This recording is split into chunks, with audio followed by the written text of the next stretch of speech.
Hello दोस्तों, जय मसीह की Bible story audio Hindi channel में आप सभी का स्वागत है।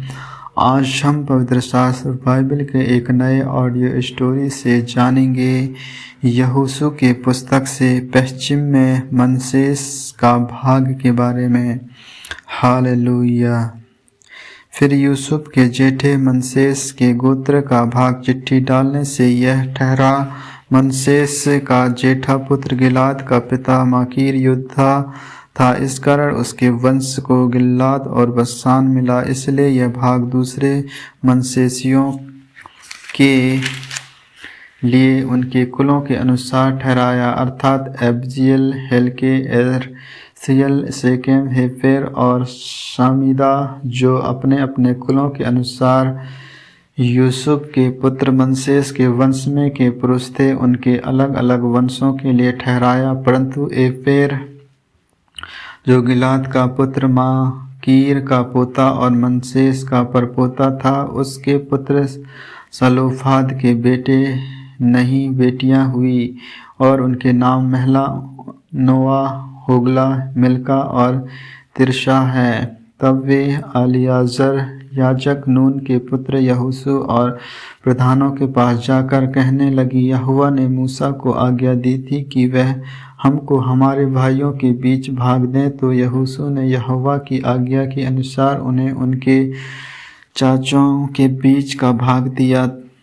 तब मनश्शेस को यरदन पार गिलाद देश और बशान को छोड़ 10 भाग मिले, क्योंकि मनश्शेसियों के बीच में मनश्शेसियों स्त्रियों को भी भाग मिला, और दूसरे मनश्शेसियों को गिलाद देश मिला। मनश्शेस की सीमा ओसेर से लेकर मिकमात तक पहुंची, जो शक्केम के सामने है। फिर वह दक्षिण की ओर बढ़कर एतपुत के निवासियों तक पहुंची। तेपुत की भूमि तो मनश्शेस को मिली, परंतु तेफुन नगर, जो मनश्शेस की सीमा पर बसा है, वह एप्रैमियों का ठहरा। फिर वहां से वह सीमा कनान के नाले तक उतर के उसके दक्षिण की ओर तक पहुंच गई, और ये नगर यप्पादिस मनश्शेस के नगरों के बीच में थे, तो भी एप्रैम के ठहरे। और मनश्शेस की सीमा उस नाले के उत्तर की ओर उसे जाकर समुद्र पर निकली।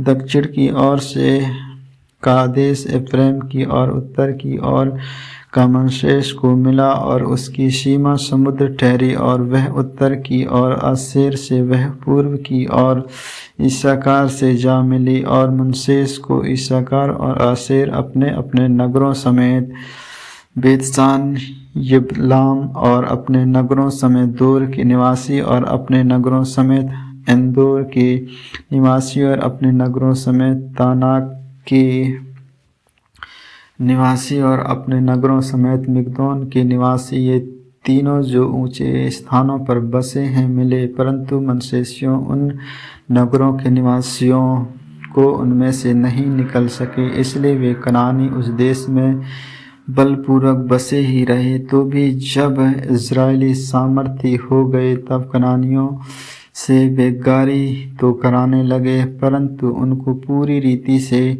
निकाल बाहर ना किया। हालेलुया।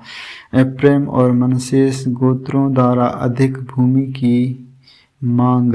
यूसुफ की संतान यहोशू से कहने लगी, हम तो गिनती में बहुत हैं, क्योंकि अब तक यहोवा हमें आशीष ही देता आया है। फिर तूने हमें हमारे भाग के लिए चिट्ठी डालकर क्यों एक ही अंश दिया है? यहोशू ने उनसे कहा, यदि तुम गिनती में बहुत हो और एप्रैम का पहाड़ी देश तुम्हारे लिए छोटा हो, जो परिज्जियों और रिपियों का देश जो जंगल है, उसमें जाकर पेड़ों को काट डालो। यूसुफ की संतान ने कहा, वह पहाड़ी देश हमारे लिए छोटा है, और बेतशान और उनके नगरों में रहने वाले और यज्रेल की तराई में रहने वाले जितने कनानी नीचे के देश में रहते हैं उन सबों के पास लोहे के रथ हैं। फिर यहोशू ने क्या एप्रैमी, क्या मनसेरी और यूसुफ के सारे घराने से कहा, हाँ, तुम लोग तो गिनती में बहुत हो और तुम्हारी सामर्थ भी बड़ी है, इसलिए तुमको केवल एक ही भाग ना मिलेगा। पहाड़ी देश भी तुम्हारा हो जाएगा, क्योंकि वह जंगल तो है परंतु उनके पेड़ काट डालो, तब उनके आसपास के देश भी तुम्हारा हो जाएगा।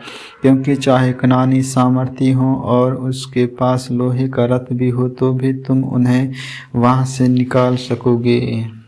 आमीन, आमीन। परमेश्वर इन वचनों को सुनने के द्वारा आप सबों को आशीष दे।